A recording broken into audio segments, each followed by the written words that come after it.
Hi, I'm Kanisha. Welcome to All the Places to Go. When you think about your life right now, who and where you are is a product of a number of things. Some were circumstances beyond your control. Others were a mix of opportunities both seized and missed, doors opened and doors closed. In the same way, who and where you'll be in 10 years will be the product of another set of circumstances and opportunities taken and passed by. But as followers of Christ, we know those circumstances that are out of our control and those opportunities that come our way are not random events. But it is God working in and through our lives for our good and His glory. So, how should knowing that God is behind the open and closed doors in our life transform how we approach the opportunities He's placed in front of us? Over the next 6 sessions, we'll explore what it looks like to recognize the doors God is opening in our lives and what it means for us to walk through them. You'll hear inspiring real-life stories from people that have seen God do amazing things when they stepped through the doors God's put before them. And you'll hear solid biblical teaching from John Ortberg. John is the senior pastor of Menlo Park Presbyterian Church in the San Francisco Bay Area. His teaching centers around how faith in Christ can impact our everyday lives with God. In addition to All the Places to Go, John has written several books on spiritual formation, including The Life You've Always Wanted. In this first session, we'll explore how our faith is necessary to see the doors God is opening for us. First, let's hear David's story of how his step of faith opened a door to help start a medical clinic that gives health screenings to underprivileged patients.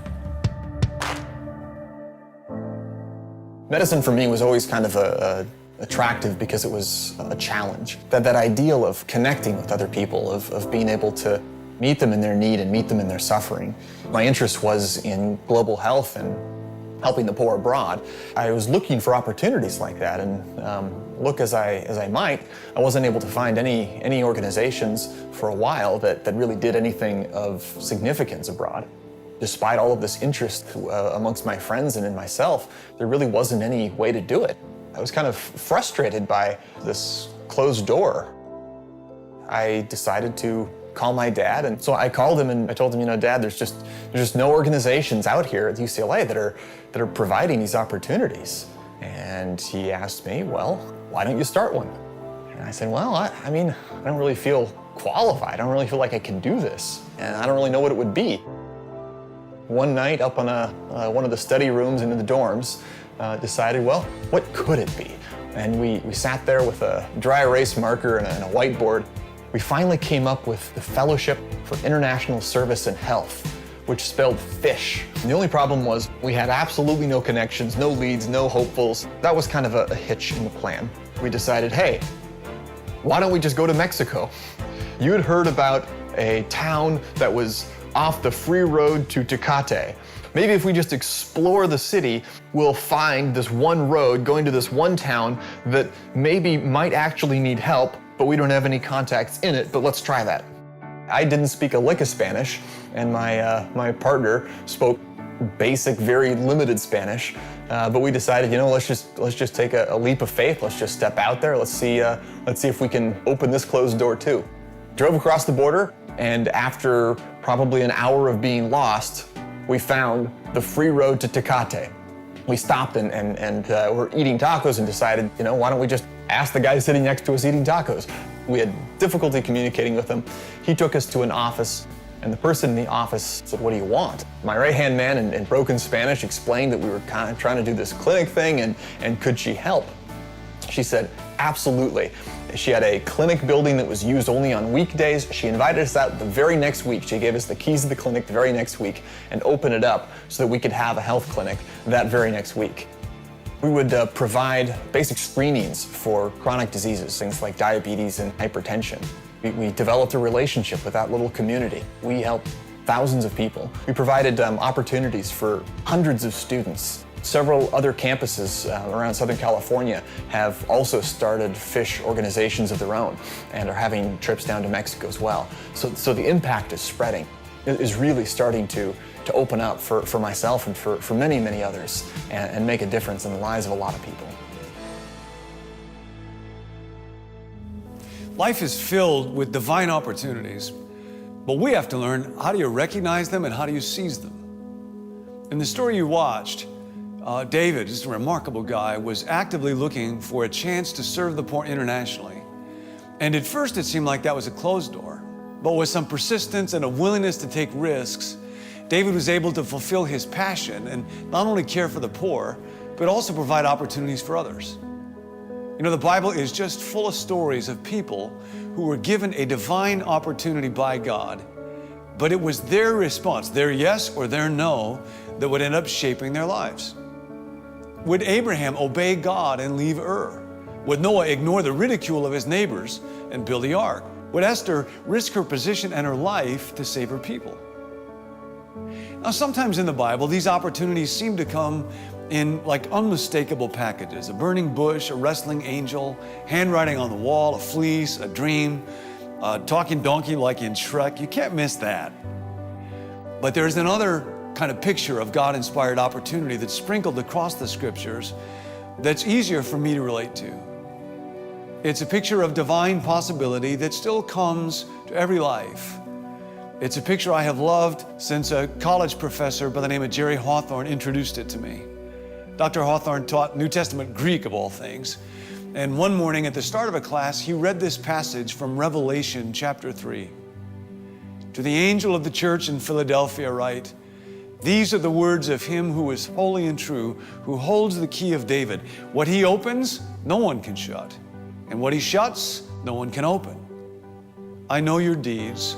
See, I have placed before you an open door that no one can shut. I know that you have little strength, yet you have kept my word and have not denied my name." Dr. Hawthorne said, a door is one of the richest images in all literature. It can mean safety, like when you chain and lock your door, or hiddenness, like the old song, "No one knows what goes on behind closed doors."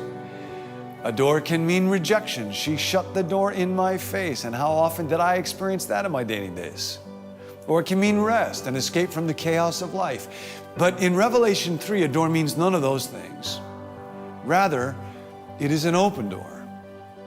Now, it's not an open door like one that might be left unintentionally open by a careless boy. It is a divinely opened door, a door intentionally, thoughtfully, purposefully, deliberately opened by God Himself in front of us.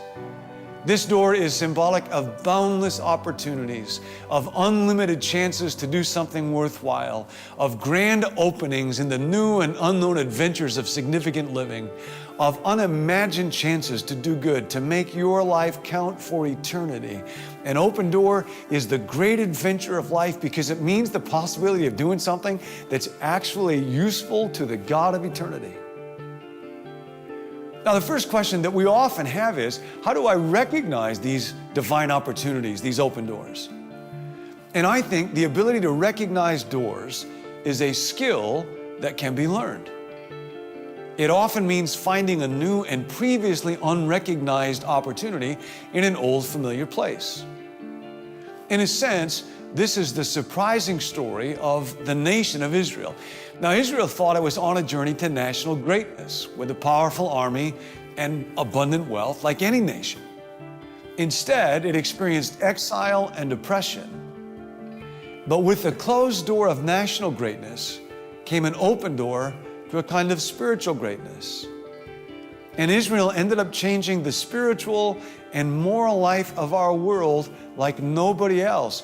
And while other nations, Assyria, Babylon, Persia, rose and fall, came and went, Israel's gift to humanity, it's understanding that there is one great God, the Scriptures, ultimately Jesus Christ Himself, remains.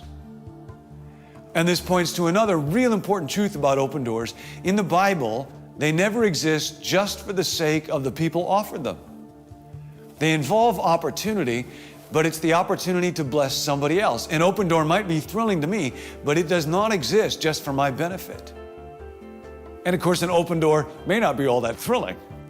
An open door does not mean that all will be pleasant and smooth on the other side. Sometimes the open doors God wants us to go through require hardship and struggle. We have to remember that an open door does not offer a complete view of the future. An open door always means opportunity, mystery, possibility, but not guarantee or ease. God does not say, I've set before you a hammock, or I've set before you a detailed set of instructions about exactly what you should do and exactly what will happen as a result. The only way to find out what's on the other side of an open door is to go through the open door. Now, this picture of an open door is not a phrase to describe just any opportunity. An open door is an opportunity provided by God to act with God and for God. In Revelation chapter 3, the Apostle John has a wonderful expression. He writes that what stands before the church literally is an opened door. This is John's way of saying that the opportunity being offered did not come out of the blue or at random. God was at work. And the beginning of the story of God's people comes with an unexpected offer of an opened door. It came to a man named Abraham, initially Abram, but God renames him Abraham. In Genesis 12, we read about this. Now the Lord said to Abram, go from your country and your kindred and your father's house to the land I will show you. I will make you a great nation, and I will bless you, make your name great, so that you will be a blessing. I will bless those who bless you, and the one who curses you I will curse, and in you all the families of the earth shall be blessed. And amazingly, Abraham went. In a sense, the whole story of the Bible hinges on that moment.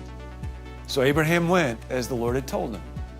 Abraham did not stop and ask God where he was going and how God was going to make him a great nation.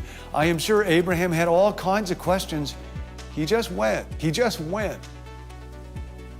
See, knowing too many details would take all the excitement out of the adventure. God wanted Abraham above all to be his friend, and friends trust each other. And you can't learn to trust somebody without a little risk and uncertainty and vulnerability, and that's especially true with God. So God said to his friend Abraham, go to the place I will show you. That's where the open door always leads, to the place where God guides, to the place where God shows. God opened the door, Abraham went, and the rest is history. Where will your doors lead?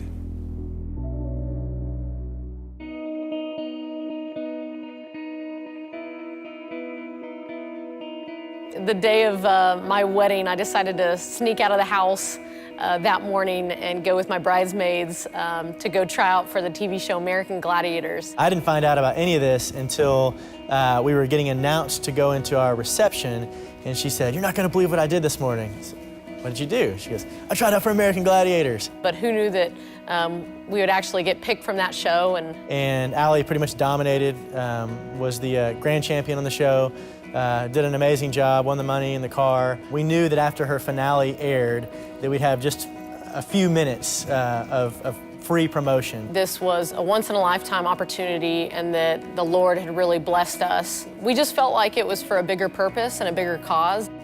Collectively decided we were going to start a fitness camp for adults, and it would be for all fitness levels. It would be motivational, fun, uplifting. Well, the mission of Camp Gladiator is that we want to positively impact as many lives as possible through physical fitness. You know, when you're going through a tough workout, it really does break you down, and you kind of have to stick together as a group. Through that, there's some great friendships that, you know, makes people more open to talking to each other and building relationships. And I think that's where we're really able to come in and impact people for the better. Well, Camp Gladiator is not necessarily a Christian company.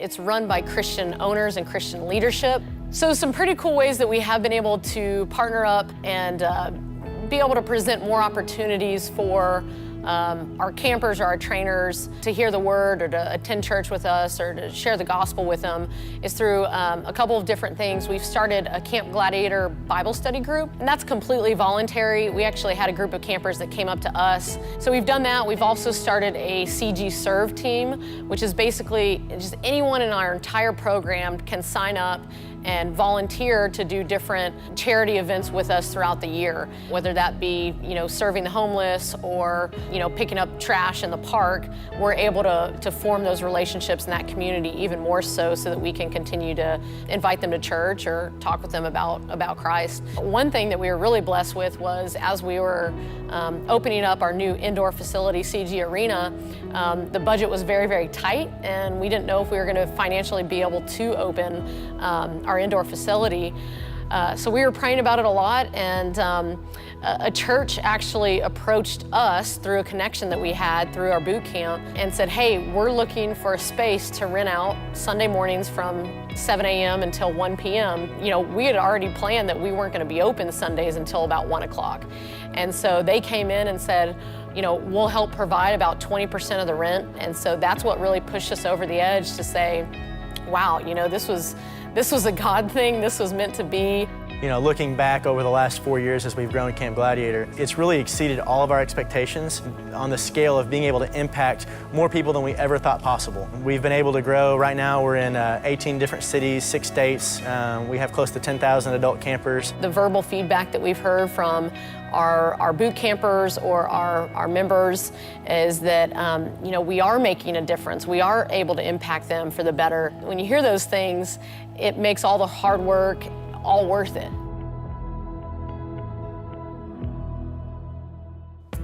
One thing I love about Allie's Camp Gladiator story is her willingness to risk failure, even on the morning of her wedding, for crying out loud. And the doors that have opened to her because she faces life with this open mindset. Not only is she caring for people's physical needs, but she's using the doors God has opened to her spiritually to talk with people about faith, about Jesus. And here's the thing, ultimately faith in God provides the only real foundation for an open mindset. The reason I don't have to prove my worth is God already loves me just the way I am, no matter what. The reason I can be open to tomorrow is God is already there. We have to abandon a closed door way of looking at God, our lives, and ourselves if we want to respond to the open door. Now, closed door thinking may disguise itself as prudence or common sense or being realistic, but really it's a refusal to trust God because of fear. Closed door thinking is David's brother saying, Goliath can't be fought. It's the rich young ruler deciding discipleship would be nice, but it's a little overpriced. It's me every time I choose hoarding over generosity or silence over speaking hard truth in love. It's me when I claim to believe in God, but when He says go, I stay. Closed door thinking looks safe, but I got to tell you, it's really the most dangerous thinking of all because it leaves God on the other side of the door. So I want to think about some characteristics of open door people that make us more likely to walk through God's open doors. First, open door people are just ready to embrace challenge. Now, open doors always seem scarier than closed ones because we never know for sure what'll happen when we go through.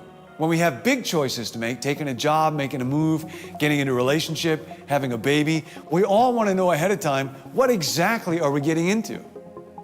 But of course, we never know.